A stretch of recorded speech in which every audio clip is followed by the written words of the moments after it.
Tiempo que lo hicimos esperar aquí en Radio Nacional Esquel, en virtud de la charla de recién. Gracias y mil disculpas de verdad, No, Remy. nada que disculpar, nada que disculpar. Súper interesante, la estaba escuchando de aquel lado. No, sí, posta, nos voló la cabeza, lo dije ahí a manera de chiste también, pero hay veces que uno, o por lo menos en lo personal, necesito salir de una conversación que ya está, que uno sabe dónde entra, dónde ingresa, o cómo escuchar en el arte algo que ya procesado, ya está como cortado con fiambre, ¿no? Casi que sabes la respuesta a la Ay, pregunta que estás sí, haciendo. sí, sí, sí. Sí, está bueno, está bueno. Así que bienvenido salir un poquito de pomelo cada tanto.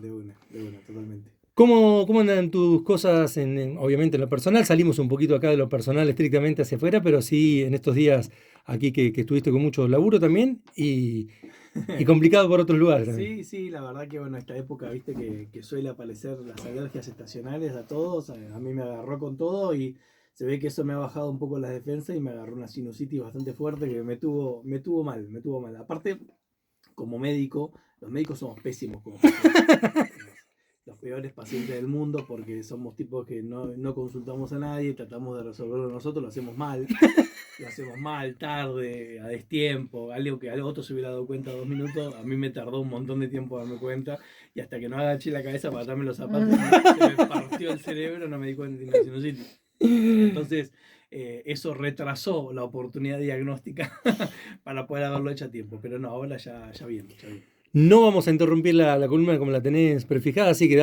tiramos la alfombra roja para que arranque nomás. Dale, dale. Es una columna hoy que puede llegar a ser muy larga, entonces vamos, si vemos que se estira mucho y vos querés que la dividamos en dos, la dividimos en dos. Porque es un tema que hace bastante que lo quiero decir y quiero tratar de decirlo todo junto, eh, cosa de que la gente que está escuchando capaz tenga la visión global de esto porque me parece interesante. Estamos casi en octubre ya, finalizando el año, ¿no? Y muchas veces acerca de esta época del año todos nos acordamos de los estudios médicos que no nos hicimos en el año, ¿no? Decir, uy, me tendría que haber hecho. Si me aguanto un cachito, salgo que tengo que ir a hacer un. Y claro, te hago la orden. Entonces, nada, esta cosa de se acerca el fin de año y uno hace esta especie de recapitulación, ¿no? De, uy, cierto que tendría que. Y quiero hablar un poco de un tema que es bastante duro, pero a la vez también bastante bueno, porque gracias a estas cosas es que hoy en día hemos tratado la enfermedad como la tratamos, que es el tema de lo que es tamizaje de cáncer así global, ¿sí? Primero, ¿qué es tamizaje y por qué hablamos de Eso te iba a tamizaje? preguntar. Claro. Tamizaje, viste que es como cuando tamizás la harina, que haces así y dejas algunas cosas y otras cosas caen, ¿no? Es como de alguna manera separar de lo global, de todas las cosas, aquello que vos querés de lo que no querés, ¿sí? Lo que querés buscar de lo que no querés, o sea, lo que estás buscando encontrar de lo que no. Entonces, ¿qué son las pruebas de tamizaje? Son estudios médicos, ¿sí? Que tienen la capacidad de identificar enfermedades recién o empezando o muy incipientes en la población general. Es decir, en gente que no tiene ningún síntoma, que no se siente mal, que simplemente se quiere hacer un control y quiere saber, bueno, cómo me lo hago, cuándo me lo hago, ¿sí? Muchas veces uno, esos estudios, capaz no se entera que se está haciendo un tamizaje porque está yendo al médico, el médico le dice, mira, te voy a hacer esta serie de estudios, y en esa serie de estudios están esas pruebas de tamizaje, ¿sí? Pero es interesante también saber cuáles son y para qué tipo de tumores o de tipos de cáncer nos están ayudando a prevenir, ¿no? Entonces, vamos a hablar de una serie de diferentes tipos de cáncer y de acuerdo al tipo de cáncer vamos a hablar de a qué edad está recomendada la prueba y qué pruebas son, ¿no? Entonces, de alguna manera para que el que esté escuchando, que capaz no se lo hizo nunca o que está en la edad y que recién acaba de empezar en esa edad o acaba de llegar a ese momento y no se había hecho estudios antes, bueno, para que esté atento y pueda llegar Excelente. a hacerlo. Entonces, vamos a empezar con el principal problema de salud creo que hay a nivel país y a nivel Latinoamérica en especial, si bien en otras partes del mundo también es muy importante, que es el cáncer de mama. ¿Sí? El cáncer de mama es la principal causa de cáncer en las mujeres, ¿sí? También existen hombres, ¿sí? Los hombres también tenemos glándula mamaria, así que también podemos tener cáncer de mama. Es bastante menos frecuente porque el cáncer de mama se suele relacionar mucho con el estímulo de las hormonas femeninas. Entonces, generalmente el hombre no está tan estimulada esa mama para que pueda desarrollar un cáncer. Pero hay ciertas mutaciones genéticas que pueden correr en la familia y eso puede llegar a favorecer a ciertos hombres a desarrollar el cáncer de mama. Entonces también es algo que puede ir para los hombres. Pero las pruebas de tamizaje están destinadas a las mujeres, lo que yo te decía, ¿a quién le hacemos este estudio? Este es un tema que a mí me recontra interesa porque mezcla todas las cosas que yo, en las que me metí en medicina, ¿no? Porque tiene que ver con epidemiología, que es saber cuáles son las cosas que están pasando a nivel salud en una población determinada, en este caso el tema de lo que tiene que ver con la oncología, con el cáncer, y tiene que ver también con la economía de la salud, porque las pruebas de tamizaje tienen que ser buena, bonita y barata, ¿no? Porque si es algo muy costoso, no se le puede hacer a toda la población, ¿sí? No puedes agarrar y decir, bueno, le damos a hacer una resonancia magnética de cuerpo completo a todo el mundo para ver si encontramos algo. No se puede. De hecho, existe un tipo de estudio que se llama prueba de emisión de positrones, que es una cosa sumamente específica que suele hacer la gente que ya tiene un cáncer determinado, que se llama PET scan, y esos PET scan son recontra específicos para encontrar un tumor, pero se lo hace la persona que ya sabe que tiene un tumor primario en alguna parte del cuerpo y están buscando si eso se expandió a otras partes. Eso son cosas muy, pero muy costosas. Eso no se le puede hacer a toda la población. Hay que buscar de qué manera sí podemos hacérselo a toda la población. Entonces, primero, ¿a qué mujeres y de qué edad le vamos a hacer los estudios y qué estudios? ¿Sí? El estudio ideal para identificar cáncer de mama de forma temprana es la mamografía. La mamografía es un estudio bastante molesto, que a la mujer en general, una vez que se lo hizo, no se lo quiere volver a hacer, porque claro, el aparato, para poder sacar la radiografía, tiene que apretar la glándula mamaria. Entonces, un poco molesta, un poco puede doler, y entonces de esa manera también a veces es expulsivo de seguírselo haciendo o hacérselo todos los años como está recomendado. Lo ideal es que a partir de los 40 años comiencen a hacerlo, ¿sí? Y después, de acuerdo al resultado de eso, el médico o ginecólogo o mastólogo indicará cada cuánto es la repetición de ese estudio, ¿sí? Ujú. Y esa edad de 40 años suele ser menor aún, a partir de los 35, en mujeres que tuvieron antecedentes en la familia de cáncer de mama. Eso es importante porque a veces, si uno llega 5 años más tarde a hacer esta prueba, puede llegar Tarde. a significar en que, digamos, en que sea un diagnóstico más tardío. Y otra cosa muy importante es que las mujeres se palpen las mamas. En el momento de la ducha es un momento en el cual muchas veces poder tocar la glándula mamaria y saber cómo tocarlo es importante para identificar posibles bultitos y cosas, cambios en la estructura que uno en su propio cuerpo lo va a reconocer lo más temprano posible. De todas maneras, Como una ahí autodetección para como una poder. autodetección, así como nosotros tendríamos que hacer lo mismo con los testículos, ¿sí? Las mujeres lo deberían hacer con la glándula Yo mamaria. los veo igual que. Sí, sí, Mira que llena prolija. pero no creo que sea todo screening de tumores. Se ve mucho en el colectivo. Eh, entonces, el tema es eso, ¿no? Que poder identificar, poder palpar la glándula mamaria de forma temprana para poder identificar y hacer la mamografía, digamos, a tiempo. Es importante esto porque el cáncer de mama es la principal causa de cáncer en la mujer lejos a nivel de nuestro país. Vamos a hablar específicamente de nuestro país, pero Buenísimo. en el mundo también, ¿sí? Así que, y otra cosa importante tiene que ver con los antecedentes, como dije, familiares, y otra con la edad en la cual empezó la menstruación y a la edad en la cual se retira la menstruación, ¿sí? Cuanto más tiempo de estímulo hormonal haya tenido esa mujer, y a esto le podemos sumar también pastillas del día después, y si hubo o no hubo embarazo, ciertas cosas que pueden llegar a ser mayores estímulos hormonales para poder verlo. Y otra cosa muy importante tiene que ver con la obesidad.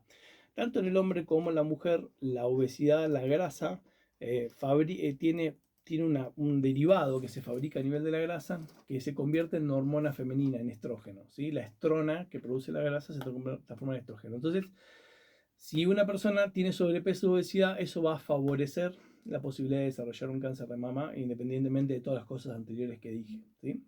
Entonces también para tenerlo en cuenta. Esto entonces dijimos mamografía. Ujú. Mamografía también se pueden hacer las mujeres con prótesis mamarias. Algo Ah, importante mira. porque muchas veces dicen, no, yo no me puedo hacer porque tengo prótesis. ¿No? Buen dato Se ese. puede.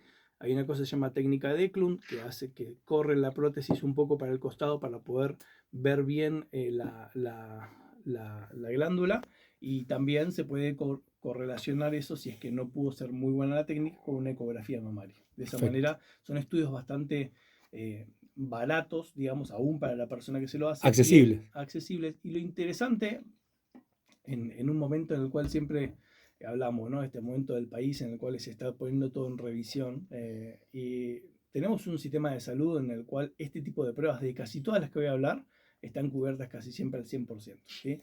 Pero, Por obras sociales. No, porque digo, eh, porque muchas veces se mira afuera como diciendo, queremos tener el sistema de salud que tiene Estados Unidos, por ejemplo, para decir una No. cosa, es el peor sistema de salud del mundo. Que no te agarre nada, ni un dolor de garganta, o sea. Lejos el peor sistema de salud del mundo. Que lo loco es que vos me decís, bueno, es un sistema de salud malo porque no cubren nada, pero el Estado no gasta nada, bueno, pero Estados Unidos gasta el 17% de su PBI en el sistema de salud, un y montón. mucho más que nosotros, mucho más que la mayoría de los países del mundo, y sin embargo tienen el peor sistema de salud del mundo. ¿Por qué? Ahí, Porque, ahí tenés los eficientes, mirá. claro, si tuviera listo estaría corriendo por acá. Vendría a decir, no, porque yo una vez, ¿no?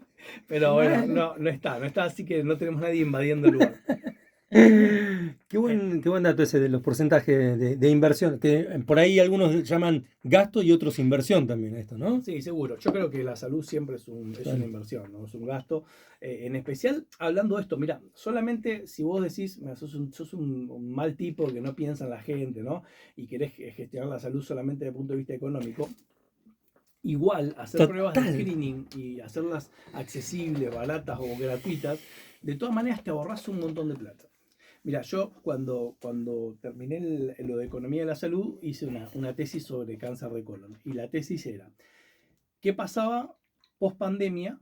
¿Cuánta gente se había diagnosticado menos en la provincia de Chubut post pandemia por no haber ido a consultar, a hacerse una endoscopía? Porque en ese momento, ¿quién quería ir a hacer una endoscopía programada? Había que ir con el barbijo, había que exponerse a la gente internada, nadie se fue a hacer. Y es muy interesante el resultado porque para poder, independientemente de cuánta gente fue, que fue un montón, pero independientemente de eso, para poder tratar 4 personas con cáncer de colon estadio avanzado, del máximo avanzado posible, que es el estadio 4, que es cuando ya se expandió por todo el cuerpo, para poder tratar esas 4 personas en un año, era equivalente a hacerle la prueba gratuita a toda la población de Chubut. Mirá, no, es tremendo. Entonces, fíjate cómo ahí tenés la diferencia entre costos y la inversión de todo esto, ¿no? Y cuando hay discusión entre la salud pública, inversión o no inversión, ahí tenés los datos duros, no hay subjetividad en esta cuestión, ¿no? No, Es dato económico duro. es concreto. Por eso yo creo que hoy en día la mayoría de los lugares están de acuerdo en que las pruebas de este tipo de pruebas de tamizaje son costo efectivas, es decir, son efectivas para lo que valen, ¿no? Total. El tema, y por eso me parece interesante te hablo en la radio, es que la gente capaz no se las va a hacer. No porque no estén disponibles, no porque capaz un médico no se las vaya a ¿Una indicar. cuestión cultural también es? Por una cuestión cultural, por una cuestión de...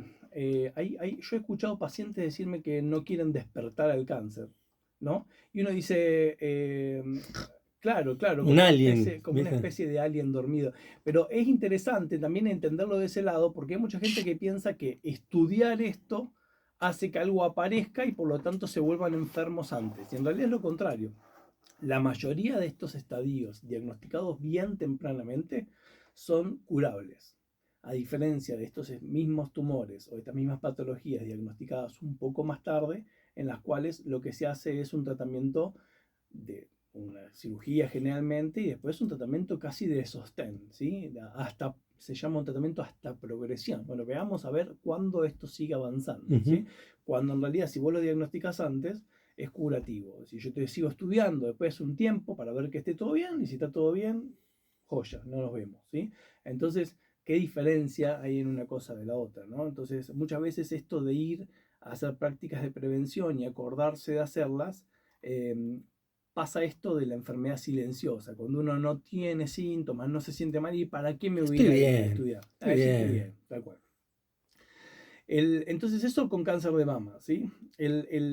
Otra patología también de las mujeres y muy importante en cuanto a cantidad de tumores a nivel anual en la Argentina es el cáncer de cuello uterino, ¿sí? Cáncer de cuello uterino es un cáncer que tiene causa específica, ¿sí? A diferencia del de mama, que es como, está lo genético, está el tema hormonal, está la obesidad, está el sedentarismo, en todo esto está la mala alimentación, que ahora vamos a hablar de qué es la mala alimentación y qué cosas son específicamente procancerígenas y qué cosas no, así muy por arriba, pero por lo menos para que esté. Pero el de cáncer de cuello uterino es un cáncer causado por un virus. Es así de específico. Si hay un virus, que es el virus que produce las verrugas comunes que podemos tener en una mano o en las verrugas genitales, ¿sí? Que es el HPV, el virus del papiloma humano.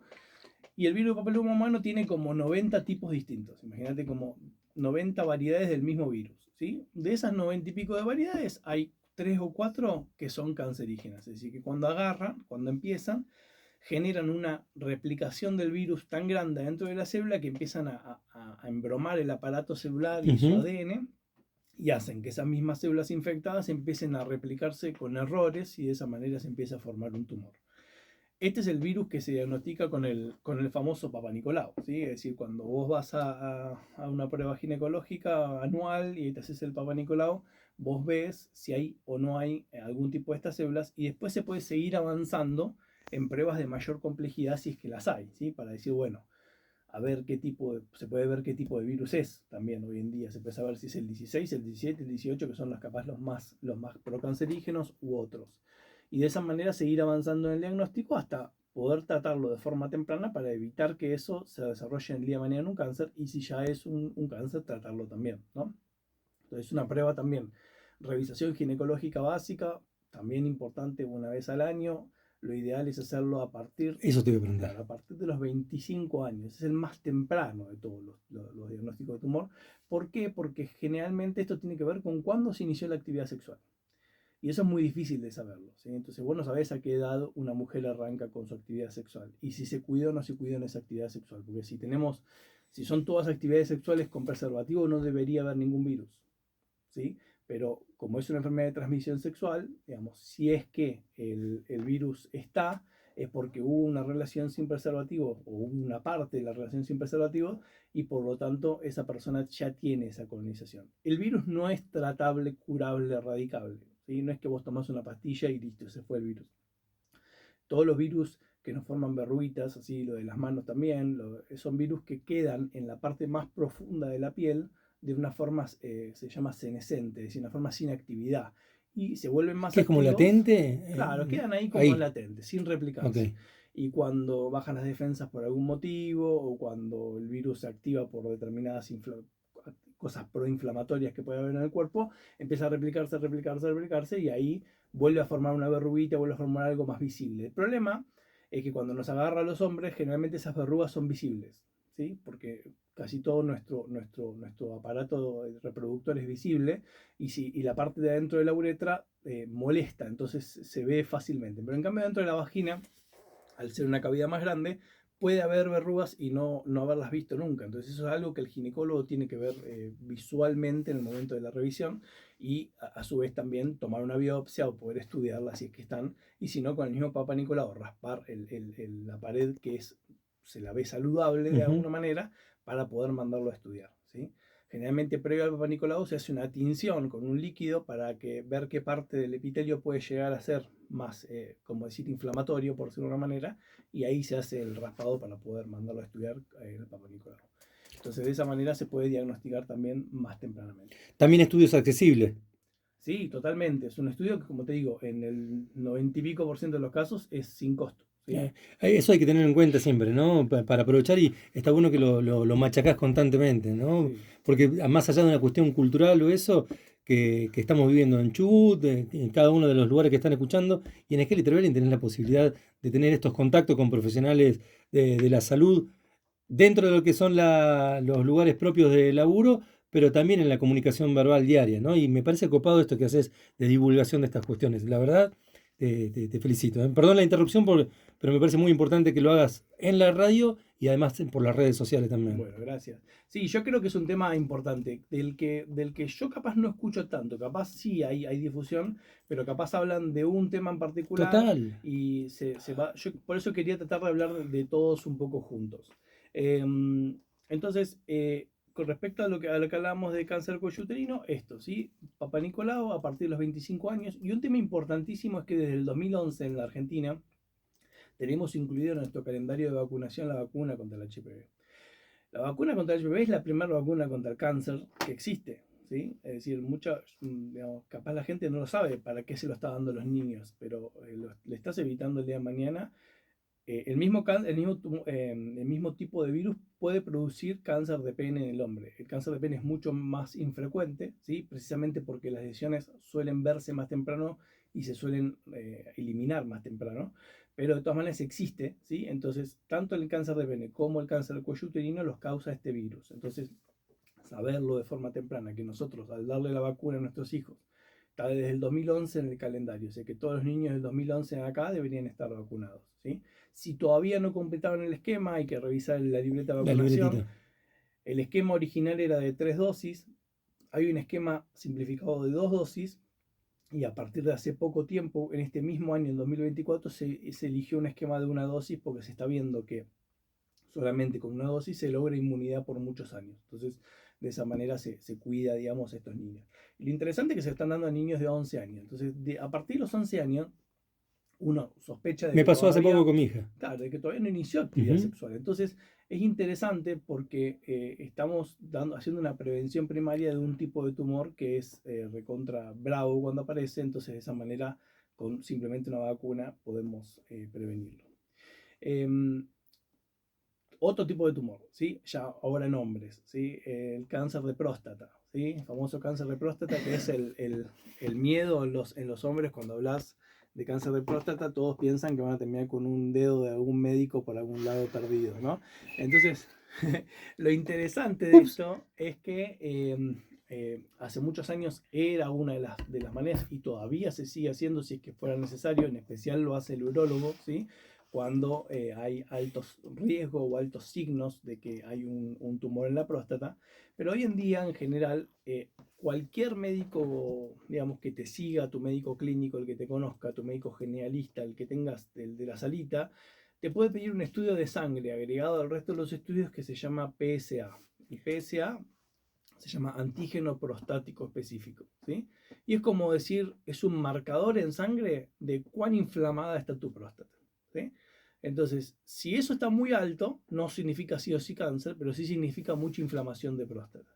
Y si está muy inflamada la próstata, hay que estudiarla con una ecografía, no necesariamente con el dedo, sino con una ecografía, y esa ecografía nos va a decir cómo es la inflamación y cómo es la división dentro de esa próstata, si está toda inflamada, toda bonita y toda normal, o si está inflamada de forma heterogénea, como decimos los médicos, en el cual aparecen unas partes más oscuras, unas partes más claritas, unas partes más duras, unas partes más blandas. Si fuera así, esta parte más irregular hace pensar más en un tumor y eso hay que seguirlo estudiando. ¿Cuánto tiempo te puede llevar este estudio, los estudios estos que están El nombrando? PSA es un análisis de sangre, así Ujú. que al día siguiente lo tenés. ¿Y el siguiente, el posterior? Y la ecografía prostática, en realidad acá lo que tenemos en Esquel, que es algo que de a poco se va solucionando, porque por suerte llegan más médicos especialistas en diagnóstico por imágenes, tenemos capaz pocos ecografistas, entonces capaz a veces el turno para la ecografía demora un poco más, que eso es algo interesante también porque es una de las barreras de acceso a la salud, ¿no? Para poder plantearlo. Cuando uno quiere decir, bueno, ahora sí, me pongo las pilas, esta semana me saco los turnos, y uno es en 5 de octubre, noviembre. el otro es en noviembre y el otro es en febrero. Vos decís, ¿cómo? A eso Pará, me... se me dilató todo. Bueno, de alguna manera eso es, sí, en base a lo de la próstata, se me dilató. Entonces, una de esas cosas son las cosas que también tenemos que tomar en cuenta cuando hablamos de salud, porque uno le puede mandar a un paciente y decir, bueno, hacete esta serie de estudios y veme de vuelta en un mes. No los puede hacer en un mes, ¿sí? Muchas veces no los puede hacer en un mes por un montón de cosas, por barreras de accesibilidad, como esta que te dije, por barreras económicas, porque un estudio le sale 15, el otro sale 20, pero puntualmente en esto, por eso es lo que me quiero detener en esto, todo lo que es diagnóstico de tamizaje de cáncer es baratísimo, o a veces gratuito, la mayoría de veces gratuito. Entonces, fíjate cómo sabiendo a qué edad lo tenés que hacer y diciendo, bueno, me hago lo básico, si después esto da más o menos, seguiré con lo otro en los tiempos que pueda, pero por lo menos esto me lo hago. Y el análisis de próstata es un análisis bastante económico, muy, muy bueno como primer aproximación diagnóstica. Y en los hombres, Eso. a partir de los 40 años está recomendado, a partir de los 45, si es que el hombre, digamos, no tiene ningún antecedente importante y demás, lo puede hacer también. Yo lo haría a partir de los 40, 40 años, porque es ponemos un ahí como análisis base. de sangre, ¿sí? Simple y concreto. Interesante que el cáncer de próstata, cuando avanza, lo primero que avanza es agrandando el tamaño de la próstata, ¿sí? Y la próstata, primero que nadie sabe viendo qué es ni dónde está, ¿viste? Es una cosa Está que buenísimo está en algún lado, que lo digas. está ahí cerca Está bueno, por ahí, está por diría. ahí. Bueno, la próstata está como abrazando como si fuera un anillo a la uretra, que es por donde sale el pis y por donde sale también el semen del hombre. En la parte más posterior, como de alguna manera después de la vejiga, ¿sí? Parece una cosa. Sale de la vejiga, sale la uretra para poder orinar y ahí está la próstata abrazando la uretra. Entonces, lo interesante es que los primeros síntomas que va a dar cuando esa próstata crezca son síntomas urinarios, son síntomas a la hora de hacer pis, ¿sí? Cuando el hombre va a hacer pis, siente como muchas ganas, va a hacer, estamos hablando de un hombre de esa edad, no suele aparecer más temprano, sí suele aparecer bastante más, porque eso lleva una inflamación de a poquito, entonces a veces eso recién a los 50 y pico, 60 aparecen los síntomas. Pero siempre tomar como base los 40 como... Los 40 para empezar a hacer el análisis y después sí estar atentos a partir de esta edad en adelante de estos síntomas que te digo. Entonces uno a veces esta sensación de que tenés ganas de orinar ya, de que tenés que correr para ir al baño y cuando vas a hacer pis tarda bastante en salir el chorro de orina, ¿sí? Entonces es como que hay como un stop que se encuentra a la vejiga contra el cual hay que hacer fuerza y es esta próstata agrandada agarrando la uretra. Entonces, cuando se vence esa fuerza, logra seguir la orina, ¿sí? Y otra cosa es que a veces el chorro de orina sale como, en vez de salir único, así como continuo, sale como dividido. ¿Por qué? Porque hay una inflamación que hace que la uretra tenga una forma distinta y salga distinto. Entonces, son cosas para tener en cuenta. Mira el famoso bípedo, dicen de aquel lado. Claro, exacto, el bípedo, como la lengua de una Serpiente. serpiente. Ujú. Entonces, interesante esto, el PSA, ¿sí? Si el PSA da alterado, lo ideal es consultar con un urólogo. Eso no significa PSA alterado, significa cáncer, ¿sí? Eso es interesante. PSA alterado significa próstata inflamada. Próstata inflamada puede inflamarse también por prostatitis Un benigna. indicador, Sí, sí, nada sí, más. No te está exacto. indicando, no te está diciendo tenés cáncer. No. De hecho, lo más común en el hombre más grande, en el hombre de a partir de los 45, 50 y ahí en adelante, se llama hiperplasia prostática benigna, que es que la próstata simplemente está inflamada, ¿sí? Inflamada por factores hormonales y demás, que a veces con una pastilla y demás, con un tratamiento, eso desinflama y se puede hacer un control normal. Pero lo interesante es decir, bueno, yo quiero saber, che, ¿cuál es mi riesgo? Tuve, por ejemplo, un familiar que tuvo, quiero saber cuál es mi riesgo, quiero saber irme controlando. Bueno, cada vez que me hagan análisis, por lo menos el control anual, ponerle que te hagas varios en el año, Ujú. pero con que te lo hagas una vez al año es suficiente el de próstata. Y de esa manera vas viendo a ver cómo viene todo. Si te dio alterado, capaz el médico te va a decir, bueno, lo repetimos en 3, en 6 meses y está perfecto. Pero digamos, como control, si es que da normal, con hacerlo una vez al año está bien. Y todos los controles que estás hablando los podemos hacer aquí en Esquel, ¿no? Todos los controles que estoy diciendo son cosas recontra básicas que se pueden hacer. Igual es que la verdad que cada vez tiene más complejidad médica por suerte y se pueden hacer lo básico y lo post básico también. Así que está buenísimo eso porque de alguna manera de a poco vamos teniendo siempre mejor calidad asistencial. El otro tumor del que quería hablar es uno que afecta por igual al hombre y a la mujer. Es la segunda causa de cáncer en el mundo en hombres y mujeres por igual, que es el cáncer de colon. Y fíjate que estos cuatro que acabo de nombrar, o sea, cervix, mama, colon y próstata, son los cuatro principales del mundo. Y justo estos cuatro tienen la posibilidad de hacer estas pruebas. ¿Por qué? Porque vos me puedes preguntar, bueno, ¿y el cáncer de páncreas que es tan jodido, que siempre que escuchamos que alguien le agarra cáncer de páncreas, que es muy bravo, que... Y no hay una prueba de tamizaje poblacional. Habría que hacerle un estudio de imágenes a toda la población, muy complejo. Entonces no hay todavía una prueba. Pero sin embargo, lo interesante es que ese tumor es muy bravo, pero es de baja incidencia. Es un tumor que no es tan frecuente. En cambio, estos cuatro que estoy nombrando son recontra frecuentes, son los principales. Y para estos cuatro tenemos pruebas bastante baratas, bastante fáciles de hacer para diagnosticarlos a tiempo. Entonces es interesante porque estas cosas de que han avanzado en la medicina han sido lo que ha cambiado de alguna manera el paradigma en el cual antes tener cáncer era sinónimo de que te morías y hoy en día capaz no es tan así y podés tener una vida mucho más larga y hasta curarte completamente de ese tumor, ¿no? Entonces el cáncer de colon es un cáncer que suele aparecer en lugares del colon y cuando aparece en ese lugar se forma como si fuera un pólipo, es decir, el colon adentro es como un tubo y de ese tubo se le forma como un dedito de tejido hacia adentro, ¿sí? Y ese dedito de tejido generalmente en respuesta al pasaje de la materia fecal sangra, ¿sí? Para describir el pólipo, para aquella persona que está escuchando por ahí Sí. y percibirlo o detectarlo, ¿qué sería el pólipo en el cuerpo humano? Bueno, vos imaginate una bolsita, ¿sí? En la cual vos haces fuerza de un lado al otro de la bolsa y tu dedo aparece recubierto de la bolsa, ¿sí? Eso mismo es lo que pasa en el cuerpo. Hay como un crecimiento de un tejido hacia adentro, como una pequeña bolsita, como una Sí. bolita, ¿sí? Que suele tener un pedículo, como si fuera una parte más finita que lo une con la pared del colon, y después es como una pelotita hacia afuera.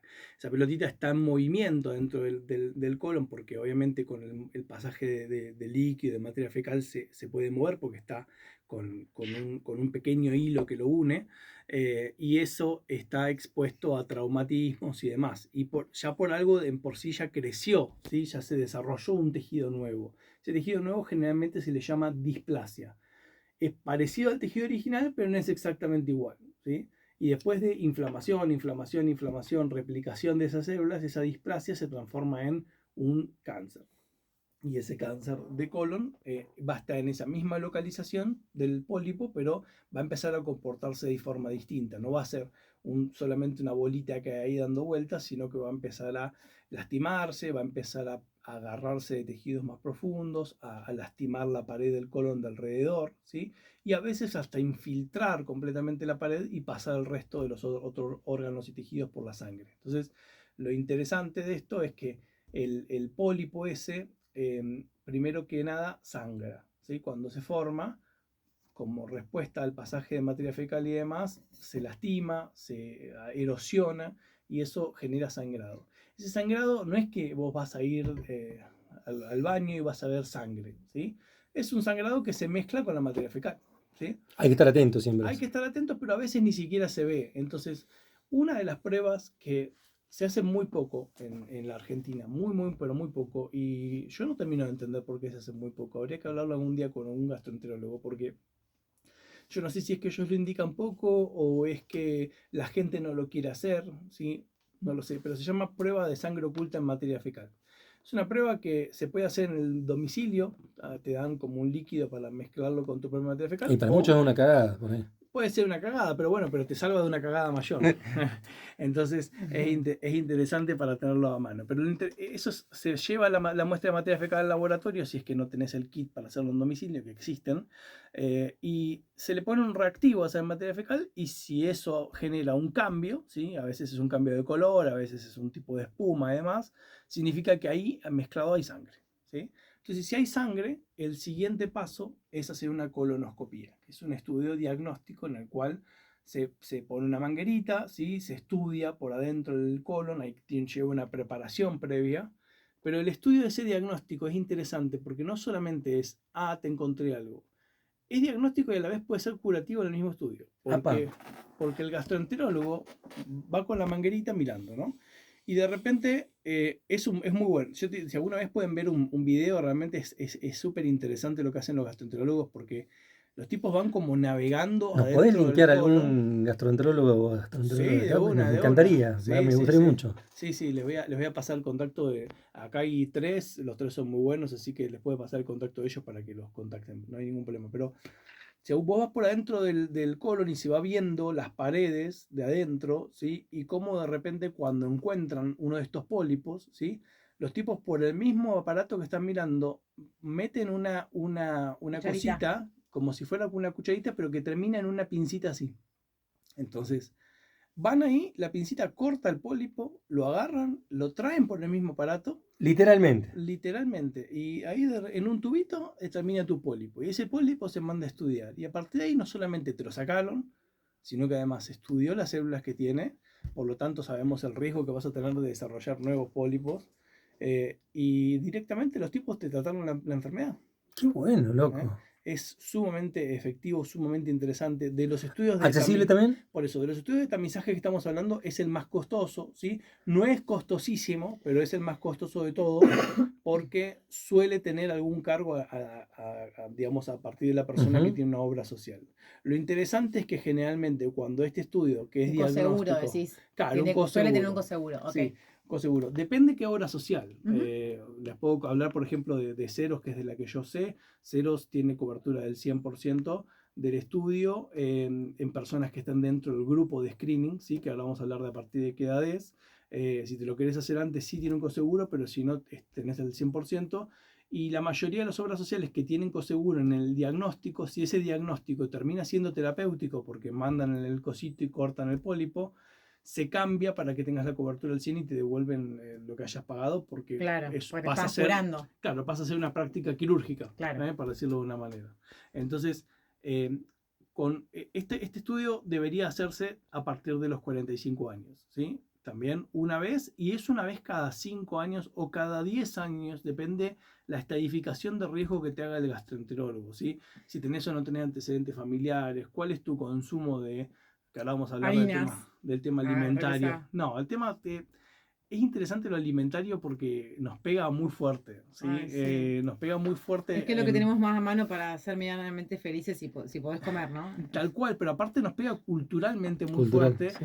porque esto que le voy a decir, cuando yo leí la primera vez, que fue hace muchos años, me quedé muy impactado y me hizo mal porque uno hace un montón de cosas por la salud, ¿no? Yo creo que todos tratamos de cuidar la salud. Es decir, cuando vos, por ejemplo, no sé, te enterás que el techo este tiene asbesto, vos vas a ir y vas a hacer una manifestación para decir, che, tiene asbesto en mi lugar de trabajo, no voy a ir nunca más ahí porque me va a agarrar cáncer de pulmón, que es lo que produce el asbesto, ¿no? Pero el asbesto es categoría 1 de una categoría de cancerígenos, agentes cancerígenos que cataloga la Organización Mundial de la Salud. Hay un listado que tiene categoría 1, 2A, 2B y 3. 3 son, yo qué sé, la aloe vera es 3. O sea, no hay cosas que nada, ¿viste? Es maravilloso. Claro. Comelo, tirátelo en el ojo, que no pasa nada. Claro. Después tenés 2B, que son posiblemente, eventualmente cancerígenos, que digamos, son cosas que lo que te está diciendo es usarlas con cuidado. 2A, que son probablemente cancerígenos. Y ¿Un uno, ejemplo de ella? ¿de cuál? ¿De 2A? De 2A. 2A, por ejemplo, las carnes. Mirá. Las carnes rojas. Las carnes rojas todas son 2A. ¿Sí? Por eso digo que nos pega fuerte, porque estamos hablando de algo y va junto con lo que larga el caño de escape con un biodiesel o con una gasolina. Ah, re bien. O Tranqui. sea, fumarte eso ahí. es lo mismo que comerte un asado, ¿sí? En posibilidad de cancerígeno. Por eso digo que todas estas cosas culturalmente nos pegan, Total. porque hablan de nuestro consumo. Y uno que con este asbesto, con cosas como, por ejemplo, los rayos gamma, los rayos X en altas dosis y demás, junto con eso están los embutidos, ¿sí? Los fiambres, Cortá, Guido. el jamón, los fiambres, la panceta y todas esas cosas son uno. Son uno. O sea, es lo mismo que el asbesto, que todo eso. Son como dos caños de escape, más o menos. Y hay otra cosa más que es uno. No, esa cara de que sí, estás mal. poniendo. No, pero no lo disfruto yo tampoco, que es el alcohol. El alcohol, bueno, el alcohol no es me jode uno. tanto. Es No me uno. Entonces, digo, cuando uno. Cigarrillo es uno, ¿sí? Entonces, cuando uno se vaya a sentar frente a una. Como María, que si no me puede tanto, bueno, si no te puede tanto, es un cancerígeno, intenta evitarlo, ¿sí? Entonces, de esa manera podemos intentar de alguna manera que estas cosas no sigan afectando la salud, ¿no? Entonces, todo esto va a verlo el gastroenterólogo a la hora de decir, bueno, vamos a ver cuál es tu riesgo y en base a eso te va a decir cada cuántos años hay que repetir esa endoscopía digestiva baja o colonoscopía. Y por último quiero hablar cortito de dos que son más difíciles de diagnosticar con prevención primaria, pero eso no quiere decir que no se pueda hacer. Uno es el cáncer de pulmón, ¿sí? El cáncer de pulmón es un cáncer que está totalmente ligado al tabaquismo, ¿sí? Tabaquismo que no solamente lamentablemente afecta a la persona que fuma, sino que afecta a la persona que está al lado de la que fuma. eso se le llama fumador pasivo. Y el humo que queda en el aire se le llama segundo humo, ¿no? El primer humo es el que entra al pulmón, el segundo humo es el que exhala y el que agarra al de al lado, que muchas veces son niños pequeños, entonces hay que tenerlo en cuenta. Y después se describe un tercer humo, que es el humo que queda pegado a la ropa, al sillón, a las cortinas. Y ese humo, aunque ustedes no lo crean, también libera Mirá vos. No cancerígenos. sabía, ¿eh? ¿Sí? También libera Te cancerígenos. estaba diciendo no por la pesadumbre que me genera en los lugares donde Sí. hay ese olor. Exacto, bueno, ese olor que vos estás sintiendo de alguna manera también te está fumando un poquito de ese cigarrillo, ¿sí? Entonces es interesante que lo empecemos a pensar de esta manera. El cigarrillo es causa de la mayoría de estos tumores que dijimos, es un agregado enorme y principalmente el cáncer de pulmón, pero también el cáncer de vejiga, el cáncer de mama, el cáncer de colon, el cáncer de esófago, el cáncer de boca y de cavum, que es la parte posterior de la boca. Son todos cánceres que se ven favorecidos por el hecho de fumar. Es una verga en Sí, todo y sentido, ¿no? cuando se suspende el tabaquismo, por más que vos hayas sido un fumador importante, se bajan 20, 30, 40% el riesgo de la mayoría de estos tumores. Entonces, fíjate lo que todavía puede hacer una persona fumadora, ¿no? Pero independientemente de eso, como vamos a hablar de cáncer de pulmón pasa en estas personas, personas que estuvieron expuestas al humo del tabaco. Hay causas menos frecuentes, como esto que decía del asbesto y a otros contaminantes químicos. La gente que trabaja Subtes. los que hacen, Los toner de la fotocopiadora. no, los que hacen las pieles curtiembres. Ah, mirá Ah. vos. Las curtiembres, todo lo que agarran los químicos, eso de las curtiembres también favorece cáncer de pulmón y cáncer de pleura, que es la pared del pulmón de afuera. Pero independientemente de eso, cáncer de pulmón es un cáncer de difícil diagnóstico temprano, ¿sí? Por lo tanto, ¿qué hay que hacer? Viste que muchas veces te dicen, bueno, hacemos la plaquita de tórax también. Bueno, la placa de tórax sirve, ¿sí? Pero no es recontraefectiva porque, ¿qué pasa? La placa de tórax ya agarra imágenes más grandes, ¿sí? Tenés que tener, primero tiene que estar muy bien entrenado el ojo de quien la ve, eso es importantísimo, por eso es que necesitamos que vengan médicos especialistas en diagnóstico por imágenes, porque cada vez se puede ver más finito. Está buenísimo porque vi algunas cosas de inteligencia artificial aplicada a estas cosas que están buenísimas, ¿sí? En la cual capaz la inteligencia artificial ve cambios en los patrones del pulmón que no los ve el ojo humano y puede llegar a detectar un poquito antes de todo esto, así que está buenísimo y ojalá que venga todo eso. Pero en realidad cuando vos sos fumador o fuiste fumador, también si fuiste, eso es interesante, sos o fuiste o sos un conviviente de un fumador de esos fumadores de antes, yo creo que el fumador es más respetuoso en ese sentido. Pero antes, yo qué sé, yo por ejemplo fui conviviente casi toda mi infancia de mi viejo que fumaba en el auto con la ventanilla cerrada. O sea, el auto de mi viejo tenía, el techo era amarillito. Entonces, eso, digamos, te hace tener un riesgo aumentado y está bueno hacer una consulta una vez cada tanto con algún especialista en pulmón para que te haga una evaluación y una vez en tu vida capaz, y después capaz no, de acuerdo al criterio de ese médico. Por eso digo que es interesante ver costo-beneficio de cuándo lo vas a hacer una tomografía pulmonar. Esa tomografía pulmonar existen unas en algunas partes del mundo que en la Argentina no hay casi, de baja emisión de rayos, ¿sí? Que son tomografías con muy poquititas imágenes para ver esto.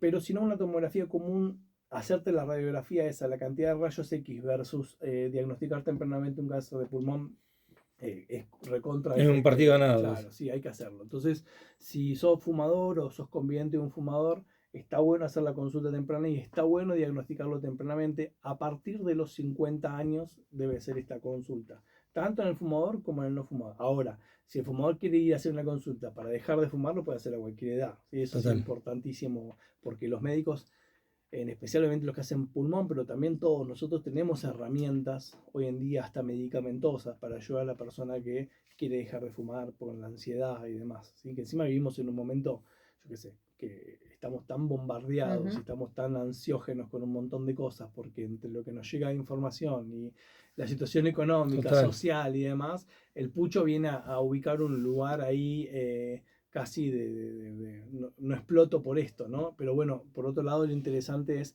saber de que eso que estás usando para no explotar te puede matar, ¿sí? Porque el cáncer de pulmón, lamentablemente, es uno de esos tumores que no tienen tan buena respuesta, digamos, de forma temprana a otro tipo de tratamientos. o algunos casos sí, pero interesante es, digamos, es un tumor bastante agresivo, diagnosticarlo antes de que aparezca o saber cuáles son tus riesgos antes es importantísimo. Te explotamos hoy, ¿eh? Sí. Te Sí, explotamos mal. sí. Pero bueno, Muy ojalá interesante. ojalá que llegue la información, ojalá que llegue a todos los que tiene que llegar, porque creo que hoy en día, digamos, tenemos un montón de herramientas ahí en nuestra mano. Tenemos, como te dije, hay colegas excelentes acá. Yo que sé, por ejemplo, el doctor Winter, que es oncólogo acá, es un íntimo amigo mío y es un tipo que se preocupa mucho por lo que hace, y de alguna manera poder diagnosticar a tiempo, poder tratar a tiempo, si es que ya está el cáncer, poder tratarlo a tiempo. Hay un montón de estos tumores que hoy en día son curables. Entonces, entre lo que se puede hacer para prevenir y lo que se puede hacer para tratar, si estamos medio atentos a partir de las edades como de riesgo, fíjate que excepto el de cervix, que es a partir de los 25, los demás empiezan a los 40, 45, ¿sí? 50 el de pulmón. Entonces, si vos estás atento en ese grupo de edades, decís, che, bueno, una vez al año ya estoy viejo, tengo que empezar a hacer los controles, una vez al año me voy a hacer esto El y service. esto, y ya está, ya sé que con eso me lo hice. Si todavía no se lo hicieron, estamos casi en octubre, métanle pata, saquen los turnos y háganse.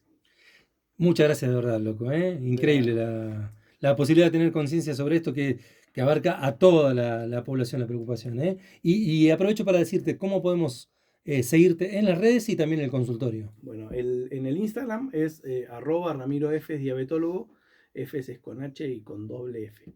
Y en el consultorio yo estoy en Esquel Diagnóstico, martes y jueves por la tarde. Para despedirnos, suerte que no estuviste la vez pasada, el martes pasado. ¿Vos sabés que ocurrió lo mismo de toda la...? Se lo dije. Pero no lo, lo Estamos dijiste. obsesionados. No lo digo, buscamos. Estamos Yo obsesionados. no sé nosotros. si no lo buscan. Para mí hay alguien, hay como una especie de monje negro de una panadería que manda cosas. Está viniendo de los cipreses. Imagínate la causalidad que Es hay. muy difícil ya que los cipreses nos manden cosas a propósito. Pero aparte digo, no me va a creer de que de verdad nosotros no trae la manzanita, bueno, me comí unos chocolates, unos chocolatitos. Hoy vino el kiosco directamente hasta acá. Nos compramos unos sneakers pero chiquitos. Uy, lo dije. Sí, la botella de casi birra es lo que se dice, porque siempre hay algo negativo en la Bueno, mesa. uno nunca sabe. Acá lo disimulo y... Gracias por la nada. pasión de siempre por la medicina en general y en particular por divulgarlo. Me parece súper importante. De nada, che. Ramiro F. aquí en Radio Nacional Esquel, la radio pública, la 88.7 de tu dial.